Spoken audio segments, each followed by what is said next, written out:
Hello, content creators. I'm Andy Asher, and I work as a writer, creator, editor for several publications and apps. Now, this week's show is about making the most of our content, not letting it go to waste, and optimizing the opportunity. After all, we spend a lot of time creating epic content, and the last thing we want to do is not make the most of it. So at some point, we're thinking about optimizing the content we work so hard to produce.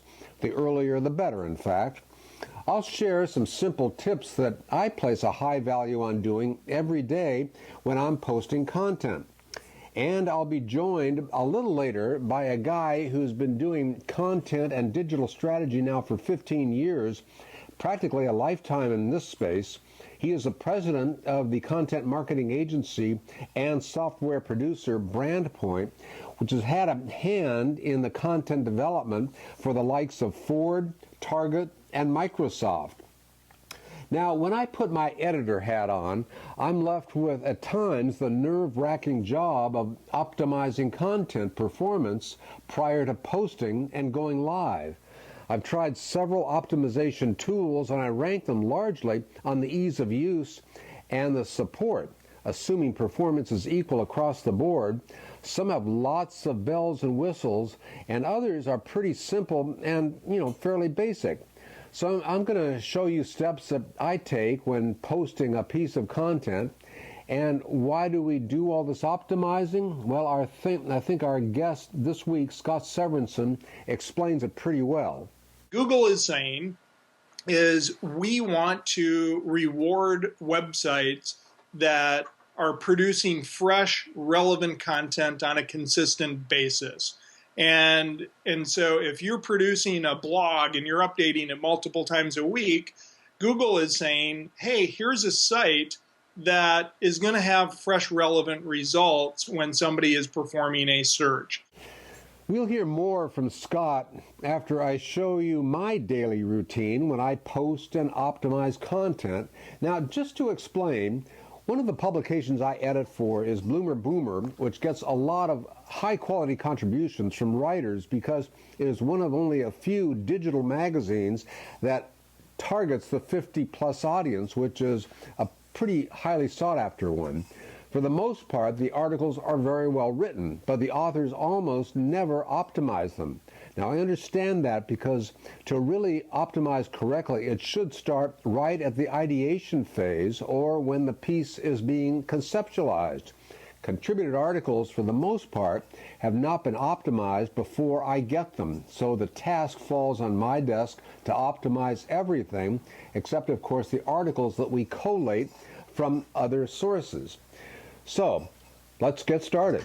We're working with this website that I told you about. It's bloomerboomer.com.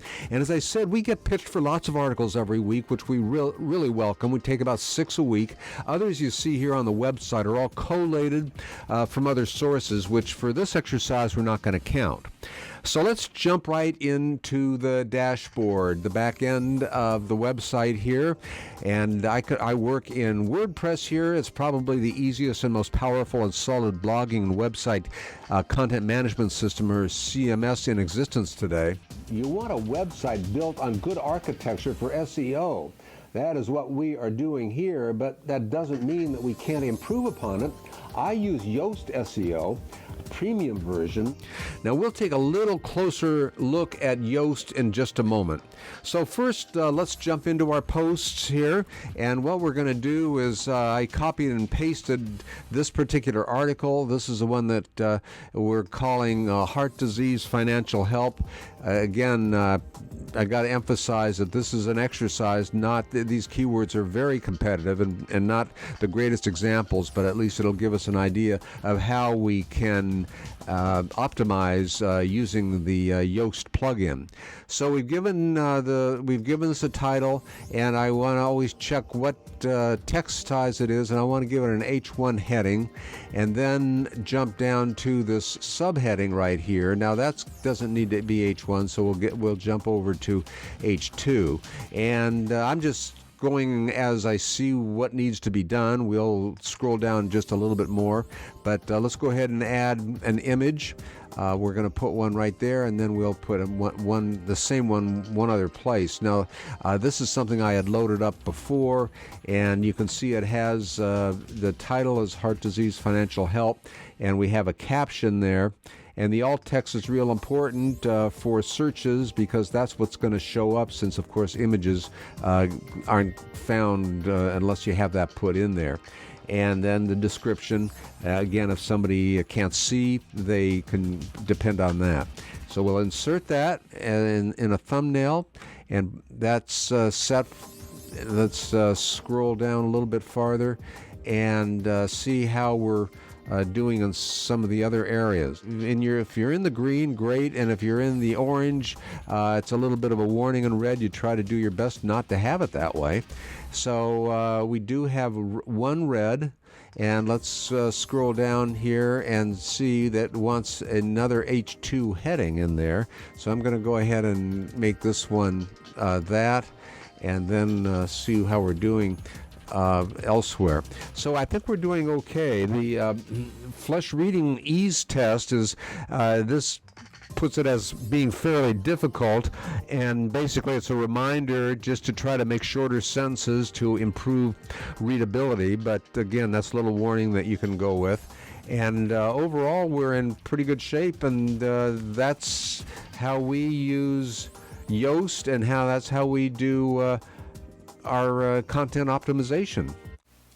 Now, I'll check back periodically to see where that article ranks, and this one, well, it could take a while. As I said, these have to be very competitive keywords.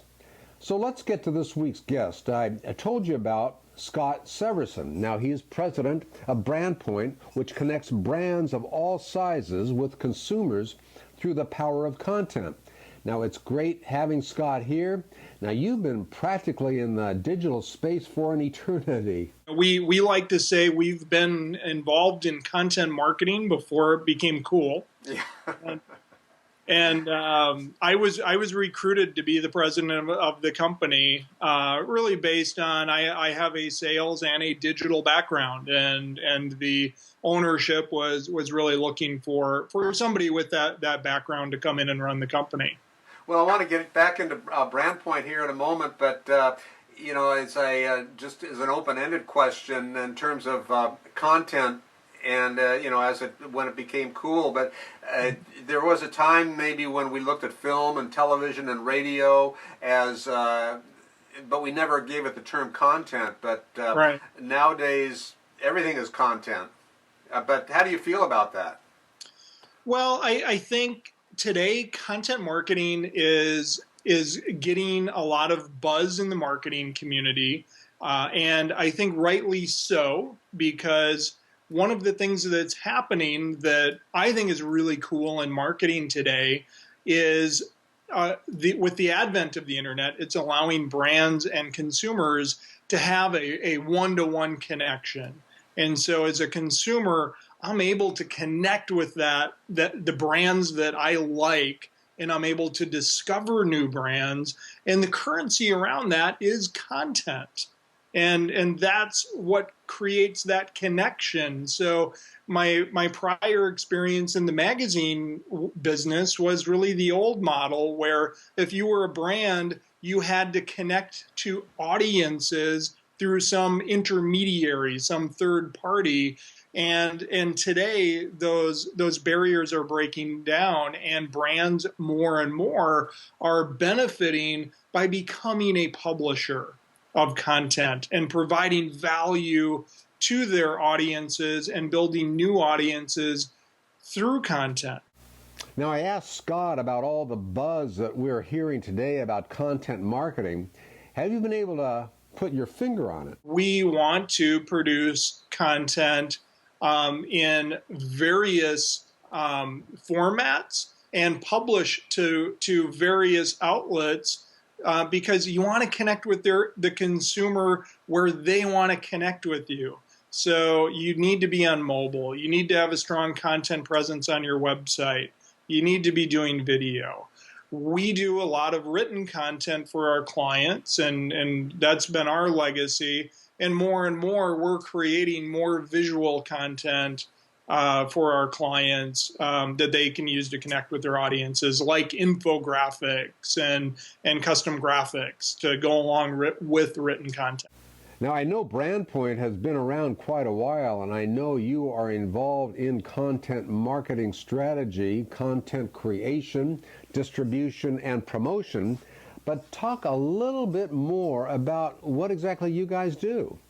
Yeah, so we range our business. We have two core sales channels. We work with a lot of agencies, and we work with clients directly. And we span a pretty broad spectrum of companies. We work with everything from small business to Fortune 100 companies and really everything in between. And so the level of engagement can be affordable for a smaller business to just get started in content marketing, or we can do enterprise level campaigns where we're powering everything for the client and we're really acting as that agency of record for their content. Now, I've been surfing through your site as we talk, and one thing that I noticed you mention a lot about workflow. Now, I understand what that means in my world, but what does it mean for you? Yeah, so a lot of people aren't familiar with the term workflow, and so maybe that's a good place to start. So what we've found is most of our clients have 3 to 5 people involved in ideating and creating and approving every piece of content that they're producing. In some cases, they may have 10 or more people involved. They may have legal involved. If it's an agency, they have their client involved in producing it. And so whatever those steps are in that process, that dictates a workflow. It says, it starts with this person and it goes here and then it goes here. And so what we found is tools like Word, Excel, and email are what everyone is using to manage flowing that content back and forth. And they're not very efficient. They really weren't built for that purpose, because when you're emailing a Word document from person to person to person and everyone's making their changes, you quickly lose track of where is it at and what version are you on and what's the source of truth. And we learned about 5 years ago, when we started producing more and more content for our clients, and we were really scaling our writing teams, we learned that if we were going to make a profit producing content, we had to have really efficient systems for content to flow through BrandPoint. And so we created our own internal software to manage how content flows through our system to create efficiency and to ensure quality. And we had to make our own software to do that because it just didn't exist then. About a year ago, we said, as our clients are producing content on their own and they're having us produce content for them, they would really benefit from what we've learned around creating efficiency around your content enterprise. And so we created our own software as a service platform called BrandPoint Hub, based on that internal system that we've proven over producing millions of pieces of content. So now it's available to clients or non-clients. You can just go online to hub.brandpoint.com/sign up and you can get a free trial of it. So here's the thing that we hear so much about. In fact, I just did a simple demonstration on what I do to optimize my content. As a writer, it feels I'm writing sometimes more for a ranking than telling a really good story. We would recommend to our clients, write for your audience, don't write for Google. Okay, and you want to write for the audience first, because we feel for your content to work for you, you have to entertain and engage your audience. And every day we're being bombarded with more and more content from more and more sources that to stand out, you have to have really good content. That's table stakes. Now, that said, Andy, as we're looking at measurement and we're looking at how do you, if I'm producing all this content and I'm paying an agency like BrandPoint to produce this for me, how do I measure the ROI of it?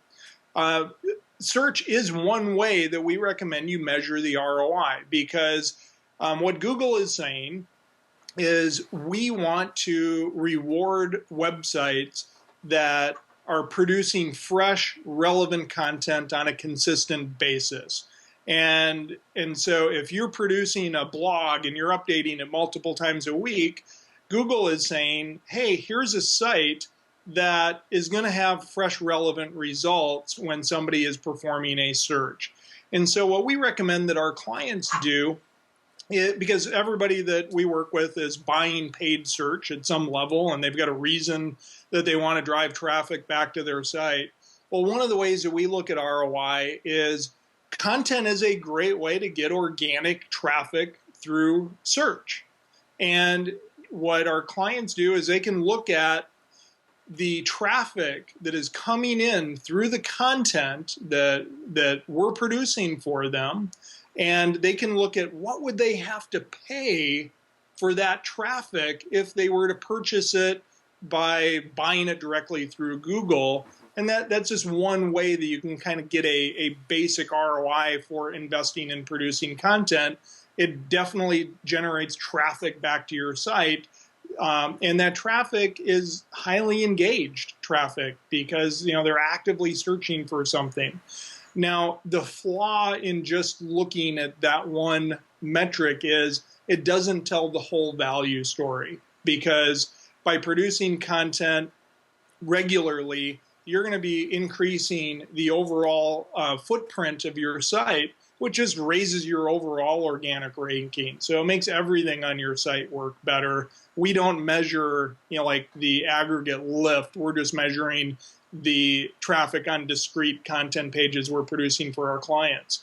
That content is the currency for social. If you want social traffic and engagement, you have to be publishing content that is coming from your site to your social channels. So our clients see more social engagement, more social sharing, more time spent on site. So there's multiple ways to look at ROI, but I think valuing search is probably the easiest way. Now, is there a way to value it in apples and oranges as paid versus organic? Yeah, there absolutely is. Most of our clients use Google Analytics because it's a great tool and it's free. So you can literally look at the keywords that people are coming in to your site on, and you can look up in Google what the value of those keywords are if you were to pay for them through an AdWords campaign. Scott, what is your take on content versus pay-per-click, especially for outfits that don't have an unlimited budget? Yeah, that's a good question, Andy. I would say if you're a small business, you're a startup, I would recommend looking at both. If you're looking for immediate results this week, I would buy pay-per-click. Content is a longer-term investment. Ultimately, I think you want to do both, because every paid search campaign reaches a point of diminishing returns. You maximize the keywords that are working for you, and then you wind up chasing longer and longer tail stuff that maybe doesn't perform as well. So every paid search campaign reaches a limit of scalability. Now, the argument for content is the moment you stop paying Google for those AdWord buys, your benefit stops. The piece of content that I create for you today is going to pay you dividends years into the future. and you're going to get traffic on that content years into the future. So it's definitely a longer tail play, and it is, investing in content is making an investment in traffic for a long period of time that you can benefit from. Now, you looks based on your blog at least, you put quite a bit of an emphasis on the visuals as well. So the two are really important to work together, I take it. Absolutely. We pay a lot of attention to headlines and imagery and the story that we're trying to tell with the two of them, because especially when it comes to using your content socially, the image that you're using is really what draws you in and captures your attention immediately. So it's really important that you're using great images to tell your story in addition to great written content. And give us your top criteria on steps everyone should take that to position them for success. I'll try and give you a straight answer. I would say Twitter, for most businesses, is going to be pretty tough. For businesses like us, where we're trying to get our thought leadership out there and build a following, there's value in that. For the average e-commerce company, Twitter would be really low on my list of tactics. In order of priority, I would make sure I had a great website that was built well, that was architected for SEO. I would make sure I had great content on it. I would make sure I had a way to capture people once they visit that website, so I can continue a marketing conversation with them. I would figure out the keywords that my audience are really searching for. What problems can I solve for my audience? And am I buying those keywords and phrases on Google? And do I have content that answers those questions? So I think it really starts with a great website that's architected well, that answers the questions that your clients have. I would start with there. I would buy Google ads, and then I would build my social following. But I think you need the website and the content on your website before you think about trying to build a social following to drive traffic back to your site. Where is digital strategy today? Now, I'm surprised to see many organizations are just now getting into the space, and others have been involved for a long time. There's certainly a spectrum of sophistication today. We work with clients that are extremely sophisticated in their approach to digital, and we have some clients that are really just starting out, and that's where we have strategists on staff here at BrandPoint, and that's really where we want to meet the new client that's saying, I'm just starting. How do I get started? We begin with a strategic engagement to really assess, where are you at today? What does your competitive landscape look like? Where are the opportunities? And then we build out a strategy based on those areas and give our clients a starting point. Here's a place where you can get started that is measurable and very attainable for companies. Now, I work in a fairly small shop, but for our audience, it covers the whole range. But I guess it's worth repeating where to start. Well, I think my answer around prioritization, I think that would hold true for a bootstrapped startup.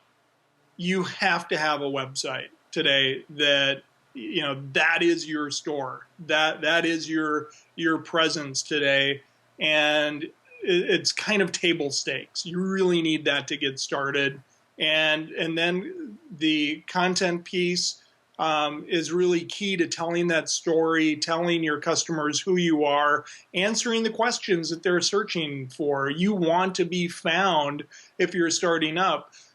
For the startup company, I would really say content probably trumps all, because if you're a small startup, you can be producing content on your own for free, and and that's going to help your search presence right out of the gate. And then you can start layering in some paid media on Facebook and AdWords to supplement and grow that. But that's where I would start if I was starting a business today.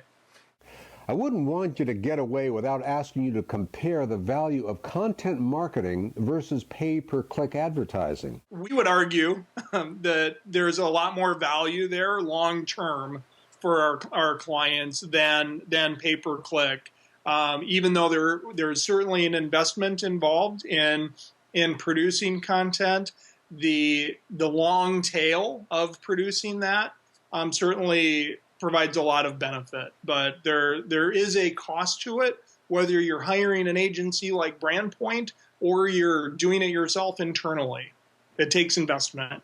Do you have a crystal ball? It seems to me that in time this is going to replace an awful lot of our traditional methods that have been used for so long. Well, we're seeing that today.